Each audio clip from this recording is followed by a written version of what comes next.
Communism, a theory of social structure in which people are provided assets by community according to their needs, and the binding of Isaac. The idea of modern communism was founded in 1848 with the publication of the German philosophers Karl Marx and Friedrich Engels' book, The Communist Manifesto. The driving argument of the piece was that the future of society would be driven to a classless, communist society and defined conceptually what that would look like. Throughout the game of The Binding of Isaac, you play as an assortment of characters, all of which journey further through their abusive mother's basement and often reach a fatal end. However, on this journey, you, as the character, encounter rooms that contain items which aid in your success. The importance of these items is their purpose, that being to provide better well-being for Isaac, and the glaring fact that they are simply given to you for no charge. This alone encapsulates the defining ideas for communism and its aims to provide for those in need, but it is not as simple as that.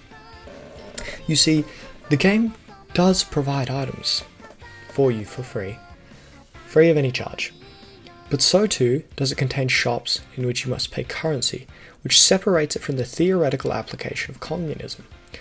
Although it must be established that in a practical application of communism, seen in the real world, with societies such as the USSR, China and Cuba being utilized currencies to aid in the distribution and management of resources. As such, the shops in The Binding of Isaac can be seen as products of communism. They do still, however, sway from the theoretical society that was defined in Marx's text. However, in spite of the shops disrupting the theoretical application, within them lies something very prominent.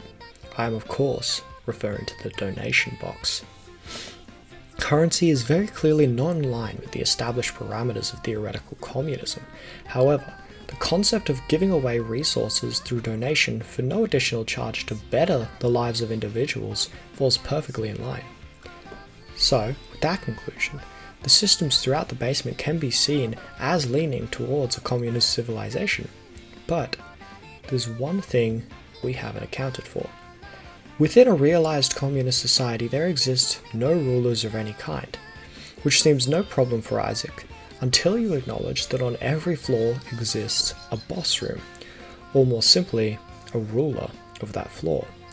Now, similarly to the existence of currency, in practical application of communism, rulers have existed to govern the people and attempt to bring order, but in accordance with Marx's theory, that simply doesn't work. To bring this to a conclusion, while some aspects may resemble a theoretical application of communism throughout The Binding of Isaac, it is much more in line with the practical application seen all throughout history. This was Poopy Isaac. Thanks for listening, and thank you for watching.